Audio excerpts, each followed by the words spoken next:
నమస్తే.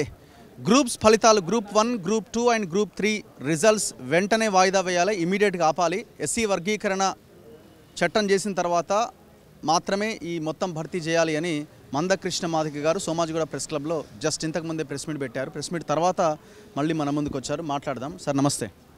సో ముందుగా మీరు అంటున్న డిమాండ్ ఇప్పుడు మొత్తం నేను ప్రెస్ మీట్ అంతా వినడం జరిగింది. షమీమ్ అఖ్తర్ ఇచ్చిన నివేదిక ఆధారంగా చట్టం చేసి ఆ రిపోర్ట్ ఆధారంగా భర్తీ చేస్తే మీకు ఓకేనా? లేదు మీరు కొన్ని డిమాండ్స్ పెడుతున్నారు కదా మార్పు చేయాలని.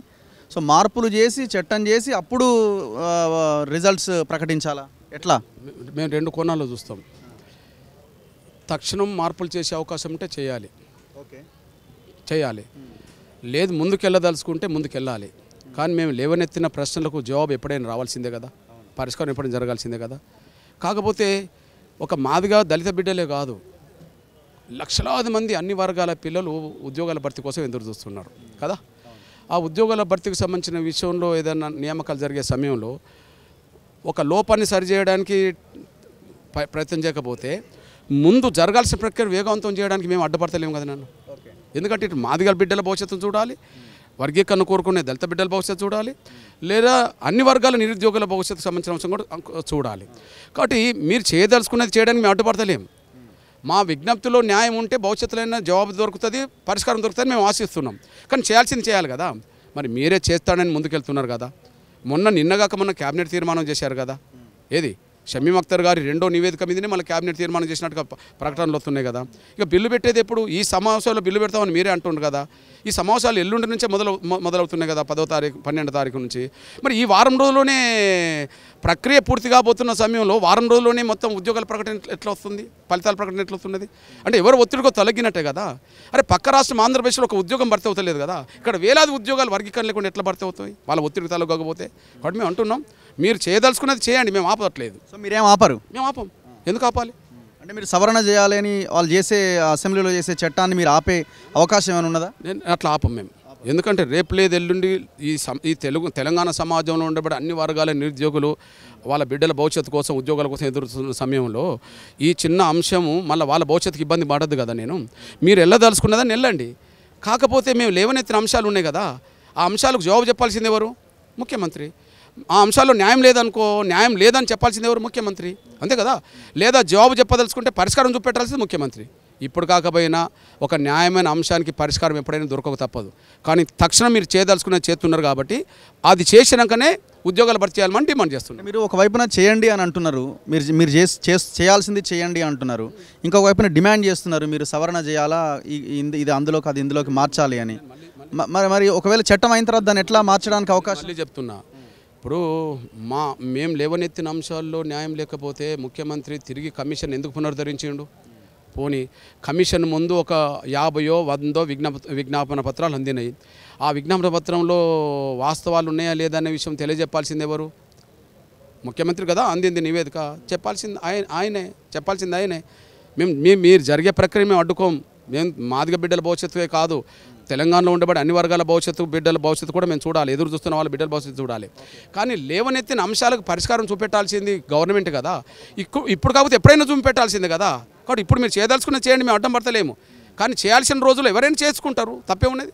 మేము ఆ పని కూడా చేయించుకుంటాం. మాలల ఒత్తిడికి తలొగ్గిండి అంటున్నారు మందకృష్ణ మాదిగ గారు. ఆయన గెలవడానికి వెళ్ళగానే చాలా వేగంగా పరిగెత్తి మిమ్మల్ని ఆలింగనం చేసుకొని మీకు శాలువా కప్పి చాలా గొప్పగా విన్నరు, మీరు చెప్పిందంతా కూడా చాలామంది మాట్లాడుతున్నారు కదా. ఇప్పుడు మాలలు ఎంతమందిని ఆయన కలిశాడు, ఎంతమందికి ఆయన తలగొడం జరిగింది, ఎవరి మాటలకి? ఒక విషయం గుర్తు చేస్తున్నా. ఇప్పుడు షెడ్యూల్ కులాల వర్గీకరణ మీద అసెంబ్లీలో 4వ తారీఖు నాడు చర్చ జరిగింది. చర్చ జరిగినప్పుడు ముఖ్యమంత్రిగా ఉండబడే రేవంత్ రెడ్డి గారు 30 ఏళ్ల ప్రస్తావనలో ఎంఆర్పీఎస్ పేరు తీయలే. కనీసం అసెంబ్లీలో పేరు తీయలేదనే విషయం జనంలో చర్చ జరిగింది. ఎందుకంటే అన్ని పక్షాల ఎమ్మెల్యేలు, ప్రతిపక్ష పార్టీ ఎమ్మెల్యేలు కూడా ఎంఆర్పీఎస్ పేరు లేదా ఉద్యమ నాయకత్వం పేరు గౌరవంగా తీయడం జరిగింది. ఆయన ఒక్కడు తీయలేదు, మాదిగల పేరుతో మంత్రి అయిన కూడా తీయలేదు. క్రెడిట్ ఇది అయి ఉండొచ్చు. అంటే పొలిటికల్ స్ట్రాటజీ అయి ఉండొచ్చు, క్రెడిట్ కోసం అయి ఉండొచ్చు. నేనంటే ఇప్పుడు ఒక న్యాయమైన ఉద్యమం అని నీ మనసులో ఉన్నదని అనుకున్నప్పుడు న్యాయమైన ఉద్యమం ప్రస్తావన తీసుకురావడం నీకు విలువ పెరుగుతుంది, కానీ తీసుకురాకపోతే మాదిగల్లో ఆయన విలువ తగ్గింది, సమాజంలో ఆయన విలువ తగ్గింది కదా. ఆ విషయం ఇంటెలిజెన్స్ ద్వారా లేదా ఇతర ద్వారా ఆయనకు తెలిసిపోయింది కదా. అదే సమయంలో కమిషన్ నివేదికలో మేము లేవనెత్తిన లోపాలు ఏవైతే ఉన్నదో అవి కూడా కొంత ఆయనకు అర్థమైపోయింది. ఇవి కూడా జనువులకు వెళ్ళిపోయినాయి. అంటే కమిషన్ నివేదిక కూడా పక్కదారి పట్టింది, మాదిగలకు రావాల్సిన వాటర్ రాకుండా కొంత తగ్గిందనే విషయం మాదిగలకు వెళ్ళిపోయింది, సమాజంలోకి వెళ్ళిపోయింది లేవనెత్తిన అంశాల వల్ల. 2 అసెంబ్లీలో ఎంఆర్పిఎస్ పేరే ప్రస్తావించలేదనే విషయం కూడా వెళ్ళిపోయింది. ఆ సమయంలో మేము అపాయింట్మెంట్ తీసుకోవడం, ఆయన వచ్చి షాలో కప్పడం, అది ఎందుకు కప్పిండో ఎంత తొందరగా వచ్చి కప్పిండో ఆయన సమాజం నటన ఇదేమైనా నటన ఇది కూడా స్ట్రాటజీ. అంటే నాకు తెలిసి అత్యంత ప్రేమ మా మీద ఉంటే అసెంబ్లీలో లేని మాట అక్కడెట్లొచ్చే అంత కదా. అసెంబ్లీలో 30 ఏళ్ళ చరిత్రలో ఒక 3 సెకండ్లు కూడా ఎంఆర్పిఎస్ పేరు తీయలేదు కదా. ఎందుకు తీయలేదు అది చెప్పమానండి.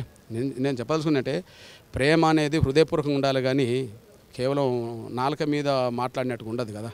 సో మాలల ఒత్తిడి అంటున్నారు కదా, ఏ ఇన్ఫ్లుయెన్స్ పనిచేసి గ్రూప్ రిజల్ట్స్ ఇప్పటికిప్పుడు రిలీజ్ చేయాలనే ఆలోచన ఆయన చేసిందని మీరు అనుకుంటున్నారు? సరే, ఏ ఇన్ఫ్లుయెన్స్ లేదు కాబట్టి పట్టించుకోడు కాబట్టి చంద్రబాబు నాయుడు గారు అక్కడ ఒక్క ఉద్యోగం భర్తీ చేస్తలేడు. ఎవరి ఇన్ఫ్లుయెన్స్ లోబడి లేకపోతే నువ్వు ఎందుకు టీచర్ పోస్టులు భర్తీ చేసావు నువ్వు ఇచ్చిన మాటకు విరుద్ధంగా? ఇప్పుడు గతంలో వచ్చిన నోటిఫికేషన్లు కూడా వర్గీకరణ వర్తింపజేసి ఉద్యోగాలు భర్తీ చేస్తామనేది అసెంబ్లీలో రేవంత్ రెడ్డి గారే కదా. దానికి విరుద్ధంగా జరిగిందే కదా అది డిఎస్సి భర్తీ. ఓకే, దానికి విరుద్ధంగా జరిగిందే కదా నిన్న జూనియర్ లెక్చరర్కి సంబంధించిన భర్తీ. దానికి విరుద్ధంగా జరగబోయేదే కదా గ్రూప్ 1 ఫలితాలకు సంబంధించిన విషయంలో.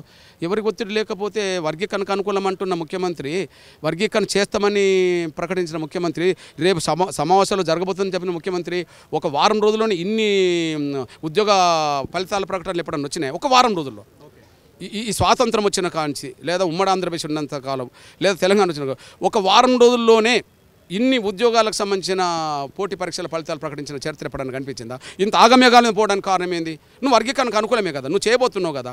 వర్గీకరణకు జరగకముందు ఉద్యోగాలు భర్తీ చేస్తే మాదిగలకు నష్టం జరుగుతుందనే విషయం కూడా నీకు ఆధారాలు కూడా ఉన్నాయి కదా. మరి ఎవరు ఒత్తిడికి లేకపోతే ఎట్లా జరుగుతున్నాయి? ఒత్తిడిలో ఉన్నాడు. ఆ ఒత్తిడి కాంగ్రెస్ పార్టీలో మాలకు పలుకుబడి ఎక్కువ. వాళ్ళు ఎమ్మెల్యేల రూపంగా ఉన్నారు, లేదా వాళ్ళ మేధావర్గం రూపంగా ఉన్నారు, కాంగ్రెస్ పార్టీ జాతీయ అధ్యక్షుల రూపంగా ఉన్నారు, వాళ్ళ సిడబ్ల్యూసీ రూపంగా ఉన్నారు. కమిషన్ నివేదిక రాకముందు కూడా కమిషన్ నివేదికలు ఏమున్నదో చెప్పేంత స్థాయిలో వాళ్ళు ఉన్నారు. వాళ్ళు మందకృష్ణ ఒక విషయంలో కార్నర్ చేస్తున్నారు ముందు నుంచి. తెలంగాణలో ఆల్రెడీ స్టేట్మెంట్ వచ్చింది, వర్గీకరణ విషయంలో ఒక నిర్ణయం తీసుకున్నారు. బీజేపీ పాలిత రాష్ట్రాల్లో ఎందుకు మందకృష్ణ అక్కడ వెళ్ళి అడగట్లేదు? పక్కనే చంద్రబాబు నాయుడు ఉన్నాడు కదా, ఆనాడు 94లో ఇదే వర్గీకరణ చేసిన చంద్రబాబు నాయుడు కదా, అక్కడికి వెళ్ళి మీరు మాట్లాడట్లేదు ఎందుకని మీ మీద ఒక క్వశ్చన్ రేజ్ చేస్తూ ఉన్నారు ప్రతి సందర్భంలో.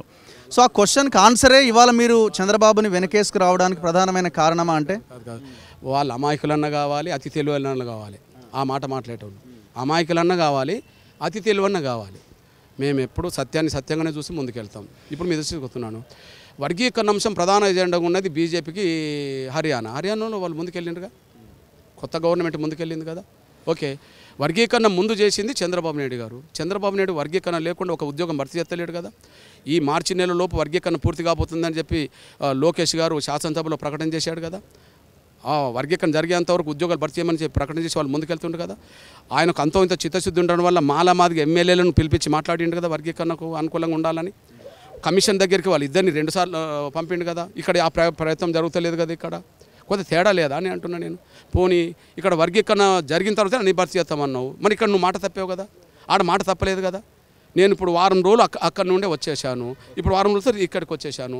ఎక్కడ ఏ సమయంలో నా పాత్ర పోషించాలో అక్కడ పాత్ర పోషిస్తాను. ఇక్కడ నష్టం ఎక్కడ జరుగుతుంది? ఇక్కడనే జరుగుతుంది కదా. చంద్రబాబు కంటే చాలా ఫాస్ట్గా ఉన్నారు కదా ఇక్కడ రేవంత్ రెడ్డి, చాలా ఫాస్ట్గా యాక్టివ్గా ఆయన స్టేట్మెంట్ ఇచ్చి అన్యాయం చేయడానికి అయితే ఫాస్ట్గా ఉన్నాడు. న్యాయం చేయడానికి అయితే ఇంకా వర్గీకరణ రాలేదు కదా. వర్గీకరణ రాకముందే టీచర్ పోస్టులు భర్తీ అయినాయి కదా. ఓకే, జూనియర్ లెక్చరర్ పోస్టులు భర్తీ అయినాయి కదా. గ్రూప్ 1 పోస్టుల భర్తీకి రంగం సిద్ధమవుతుంది కదా. గ్రూప్ 2 రంగం సిద్ధమవుతుంది కదా. గ్రూప్ 3 అవుతుంది కదా. ఇతర అవుతుంది కదా. అంబేద్కర్ గాంధీ మధ్యలో జరిగిన ఒప్పందమే నేను ఇప్పుడు గుర్తు చేశాను కదా, పూనవడం అంబేద్కర్. ఓకే, కొబ్బరికి సంబంధించిన విషయంలో, కొబ్బరి టెంకాయకి సంబంధించిన విషయంలో మొత్తం కొబ్బరి తీసుకొని మొత్తం టెంకాయ ఉత్త చిప్ప నాకు ఇచ్చిందని చెప్పి అంబేద్కర్ అన్నట్టుగానే ఇప్పుడు వర్గీకరణ జరగకముందే ఉద్యోగాలను భర్తీ చేసినాక వర్గీకరణ చట్టం వల్ల ఇప్పుడు వచ్చేది ఏంటి మాకు అర్జెంటుగా? వర్గీకరణ పూర్తి చేస్తాను నువ్వే, మళ్ళీ వర్గీకరణ లేకుండా ఉద్యోగాలను భర్తీ చేస్తున్నావు. చాలా అన్యాయం చేస్తుండ్రు రేవంత్ రెడ్డి గారు. మూల్యం చెల్లించుకుంటాడు రేవంత్ రెడ్డి గారు. Thank you very much Mandakrishna గారు. ఇది మందకృష్ణ మాదిగ గారితో స్పెషల్ ఇంటర్వ్యూ. చూస్తూనే ఉండండి మన తొలి వెలుగు.